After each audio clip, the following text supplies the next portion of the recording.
हरे कृष्णा। श्रीमद् भागवतम स्कंध 1 अध्याय 15 आज हम शुरू करने जा रहे हैं। श्लोक नंबर 1। सुत उवाच एवं कृष्णा सखः कृष्णो भ्रात्राराज्ञा विकल्पितः नानाशङ्कास्पदं रूपम् कृष्णाविश्लेषकर्षितः। सुत उवाच एवं कृष्णा सखः कृष्णो भ्रात्राराज्ञा विकल्पितः नानाशङ्कास्पदं रूपम् कृष्णाविश्लेषकर्षितः। अनुवाद और तात्पर्य श्रील प्रभुपाद के द्वारा। श्रील प्रभुपाद की जय। अनुवाद। सुत गोस्वामी ने कहा, भगवान कृष्ण का विख्यात मित्र अर्जुन महाराज युधिष्ठिर के संशकित जिज्ञासाओं के अतिरिक्त भी कृष्ण के वियोग की प्रबल अनुभूति के कारण शोक संतप्त था। बहुत संतप्त होने के कारण, बहुत दुखी होने के कारण अर्जुन का गला रुद्ध सा गया था। इसलिए वो युधिष्ठिर महाराज जो पूछ रहे थे उन प्रश्नों का उत्तर ठीक से नहीं दे पा रहा था, क्योंकि उनको तीव्र विरह का अनुभव हो रहा था कृष्ण से। श्लोक नंबर 2। शोकेनाश्विष्यद्वदानाहृत्सरोजोहतप्रभः विभुं तमेवानुस्मरन् न शक्नोत् प्रतिभाषितुम्। तो शोक से अर्जुन का मुंह तथा कमल सदृश हृदय सूख चुके थे, इतना दुखी हो चुके थे। किसी भी भक्त को भगवान श्री कृष्ण के विरह में ऐसा अनुभव होता है जैसे उनका प्राण ही चला गया। इतने दुखी थे, इसलिए उनकी शारीरिक कांति चली गई थी। अब भगवान का स्मरण करने पर वो उत्तर में एक शब्द भी न बोल पाया। भगवान का स्मरण करते रहे कृष्ण के बारे में। श्लोक नंबर 3। कृच्छ्रेणा संस्तभ्य शुचः पाणिनामृच्य नेत्रयोः परुक्षेणा समुन्नद्धा प्रणयोत्कण्ठ्य कातरः। अर्जुन ने बड़ी कठिनाई से आँखों में जो अश्रु भरा हुआ है, शोक के कारण उन अश्रुओं को रोका। वो बहुत ज़्यादा दुखी थे, अत्यंत दुखी थे, क्योंकि भगवान श्री कृष्ण उसकी दृष्टि से ओझल थे और वो उनके लिए अधिकाधिक स्नेह का, कृष्ण के लिए अर्जुन अधिकाधिक स्नेह का अनुभव कर रहे थे। श्लोक नंबर 4।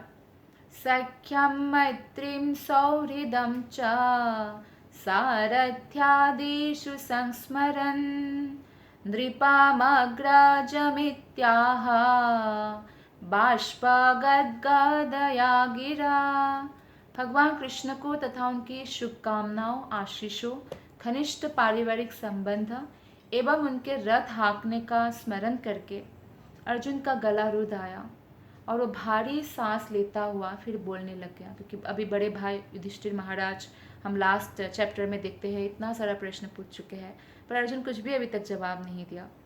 तो अभी वो अपने आंसुओं को पोंछा और उनका गला रुद्ध चुका था, क्योंकि कृष्ण के साथ जो समय उन्होंने बिताया, कृष्ण हमेशा उनके वेल विशर रहे, हमेशा शुभकामनाएं दी, हमेशा अर्जुन का भला चाहा कृष्ण ने, और कृष्ण ने हमेशा आशीर्वाद दिया।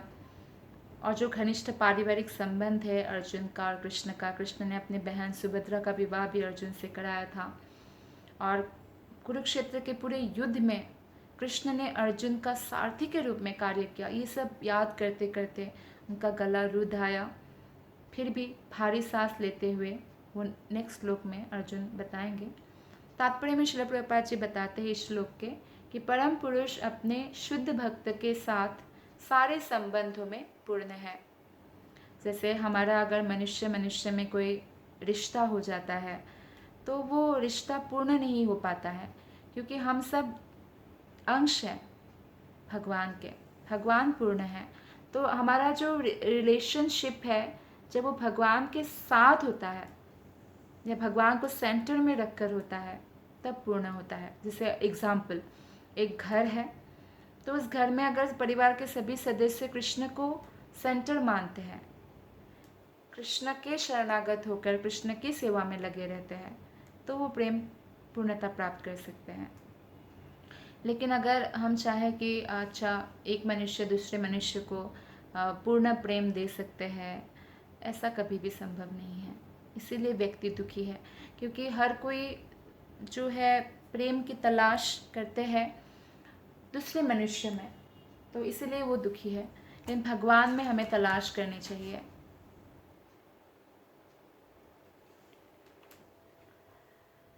तब जाकर जो आदान प्रदान जो है पूर्णता प्राप्त करते हैं। तो श्री अर्जुन भगवान के विशिष्ट भक्तों में से एक है और वो सखा भाव में थे। वो सख्य भाव का आदान प्रदान कर रहे थे अर्जुन के साथ कृष्णा। तो ये अर्जुन के साथ भगवान का जो व्यवहार है सर्वोच्च कोटि की मित्रता प्रदर्शित करता है। कृष्ण जैसी मित्रता और कोई भी नहीं कर सकता है। इसलिए किसी व्यक्ति ने अगर कृष्ण को अपना परम मित्र मान लिया है तो निश्चित रूप से भगवान के प्रिय है। तो कृष्ण अर्जुन के न केवल शुभ चिंतक थे अपितु उसको लाभ प्रदान करने वाले भी थे। हमेशा अर्जुन के लाभ के लिए कृष्ण ने कार्य किया, हर प्रकार के उनको सहायता किया। ऐसे होते हैं मित्र। तो इसे अधिक परिपूर्ण बनाने के लिए उन्होंने सुभद्रा, जो उनकी प्यारी बहन है सुभद्रा, का विवाह अर्जुन से करा दिया और पारिवारिक संबंध भी बांध लिया। इसके भी ऊपर भगवान ने अपने मित्र के युद्ध के संकटों से रक्षा करने के लिए अर्जुन का सारथी बनना स्वीकार किया और पूरे विश्व का शासन भार पांडवों को दिया उन्होंने। तब भगवान प्रसन्न हुए, क्योंकि पांडव बहुत ही धार्मिक और योग्य क्षत्रिय राजा है।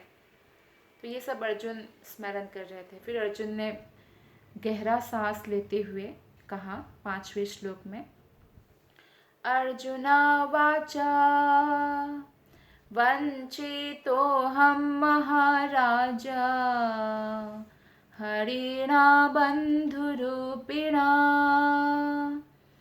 येना मे पार्हितं तेजो देवविस्मापनं महत्। अर्जुन ने कहा, हे राजन, अपने भाई को कहा युधिष्ठिर को, मुझे अपना घनिष्ठ मित्र मानने वाले भगवान हरि ने मुझे अकेला छोड़ दिया, वो चले गए। इस तरह मेरा प्रबल पराक्रम जो देवताओं तक को चकित करने वाला था अब मुझ में नहीं रह गया। तो अर्जुन बहुत पराक्रमी थे। उनका जो पराक्रम है, यहाँ तक कि देवता लोग भी चकित थे कि कोई इतना पराक्रमी कैसे बन सकते हैं। वो कृष्ण के कारण था और कृष्ण जैसे ही गए तो अर्जुन का वो पराक्रम भी उनमें नहीं रहा। लेकिन अर्जुन इसलिए नहीं रो रहे हैं कि मेरे पराक्रम के कारण नहीं रहा, मेरा पराक्रम नहीं रहा। ये दुख नहीं है उनको दुख है कृष्ण के नहीं उनके साथ नहीं होने के कारण। तो भगवत गीता 10.41 में भगवान कहते हैं कि कोई चाहे कितना ही शक्तिशाली तथा संपत्ति, बल, सौंदर्य, ज्ञान तथा भौतिक मामलों में ऐश्वर्यवान क्यों न हो, उसे मेरी पूर्ण शक्ति का एक तुच्छ अंश स्वरूप समझो। महान से महान व्यक्ति या महान से महान देवता भी भगवान के जो है पूर्ण शक्ति का एक छोटा सा अंश मात्र है।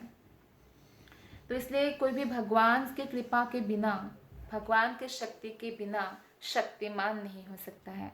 ये जो सामर्थ्य, ये बल, ये सुंदरता, कुछ भी इस भौतिक संसार में दिखता है किसी में भी, वो भगवान का ही शक्ति है, भगवान का ही दिया हुआ है। जब भगवान पृथ्वी पर अपने नित्य मुक्त पार्षदों के साथ अवतरित होते हैं, भगवान अपने भक्तों को लेकर ही अवतरित होते हैं, तब क्या करते हैं, वे अपने पार्षद भक्तों को अवतारी संदेश को पूरा करने के लिए विशेष आवश्यक शक्ति प्रदान करते हैं। भगवत गीता में 4.5 में भी ये बताया गया है। तो पार्षदों को शक्ति भगवान प्रदान करते से अर्जुन को प्रदान किया। और भगवत गीता में भी 4.5 में कहा गया है कि भगवान तथा उनके नित्य पार्षद पृथ्वी पर अनेक बार अवतरित होते हैं, किंतु जहाँ भगवान के जितने भी अवतार हैं भगवान उसका स्मरण रखते हैं, लेकिन जीवात्माएं नहीं स्मरण कर पाते हैं उसे, भगवान की इच्छा से ही वो भूल जाते हैं। इसी प्रकार जब भगवान इस धरा से अंतर्ध्यान होते हैं तो भगवान समस्त पार्षदों को ले जाते हैं। कई लोग ये प्रश्न करते हैं कि भगवान के वंश, जो इतना बड़ा वंश था यदुवंश, तो आपस में ही वो लोग लड़ भिड़ कर क्यों मर गए? वो भगवान का प्लानिंग था, क्योंकि भगवान को अपने पार्षदों को अपने साथ ले जाना था किसी ना किसी तरीके से। तो भगवान ने अर्जुन को जो पराक्रम तथा शक्ति प्रदान की थी वो भगवान के उद्देश्य पूर्ति के लिए थी। भगवान धर्म संस्थापनार्थ है, धर्म की स्थापना करना चाहते थे, युधिष्ठिर महाराज को राजा बनाना चाहते थे पूरे विश्व का। इसलिए अब उद्देश्य पूरा हो गया था, तो जो आपातकालीन शक्तियाँ दिया गया था अर्जुन को, क्योंकि कुरुक्षेत्र युद्ध में मुख्य जो थे पांडव की तरफ से वो अर्जुन ही थे, सब लोग जानते थे कि अर्जुन ही जिता सकते हैं, तो उनके पास कृष्ण की शक्तियाँ थी। क्योंकि अब ज़रूरत नहीं थी तो अर्जुन की जो शक्तियाँ आगे आवश्यकता नहीं थी तो वो वापस ले ली गई, क्योंकि वो शक्तियाँ अर्जुन को भगवत धाम जाने के निमित्त नहीं था, इस भौतिक संसार में भगवान के जो अवतरित होने का उद्देश्य को पूरा करने के लिए था। यदि अर्जुन जैसे महान भक्त को या स्वर्ग के निवासियों को भगवान शक्ति प्रदान कर सकते हैं और शक्ति वापस भी ले सकते हैं, तो फिर उन क्षुद्र प्राणियों के विषय में क्या कहा जाए। तो भगवान शक्ति दे सकते हैं, वापस भी ले सकते हैं। इसलिए हमें कोई भी चीज़ में अहंकार नहीं करना चाहिए कि हम बहुत सुंदर है, हमारा बहुत धन है, पावर है, पोजीशन है, किसी भी चीज़ को, ये सब भगवान का दिया हुआ है। तो भगवान एक क्षण में किसी को राजा से रंक बना सकते हैं, या कहा जाए तो राजा से भिखारी बना सकते हैं, और भिखारी से राजा भी बना सकते हैं। तो इसलिए कभी भी अहंकार नहीं करना चाहिए कोई भी मेटेरियलिस्टिक चीज़ों को लेकर। ये सब भगवान की कृपा के कारण हमारे पास है, तो भगवान के प्रति कृतज्ञता का अनुभव करना चाहिए, भगवान को धन्यवाद बताना चाहिए। और जो भी हमारे पास शक्ति है तो वे हमें भगवान की सेवा में यूज़ करना चाहिए, ना कि उसका अभिमान कर करके हमें कुछ क्या बोलते हैं, इतना अभिमान इकट्ठा कर लें कि हम भक्ति के मार्ग पर चल ही ना पाए, और फिर एक दिन हमारा शक्ति भगवान छीन लेते हैं और फिर हम डिप्रेशन में चले जाते हैं। ऐसा नहीं होना चाहिए। तो इसलिए विज्ञ मनुष्य को भगवान के प्रति ऐसे वरदान के लिए कि भगवान धन्यवाद, आपने मुझे धन दिया, मैं आपकी सेवा में लगा पाऊँ। हे भगवान, आपने मुझे सुंदर कंठ दिया, मैं आपके लिए कीर्तन कर पाऊँ। या ऐसे जो भी कला है हमारे पास, सब कुछ हमें भगवान की सेवा में लगाना चाहिए, क्योंकि भगवान ऐसे शक्ति को कभी भी वापस ले सकते हैं। इसलिए ऐसी शक्ति और ऐश्वर्य का हमें सदुपयोग करना चाहिए, और वो सदुपयोग क्या है, कृष्ण की सेवा में लगाना चाहिए। धन्यवाद। हरे कृष्ण।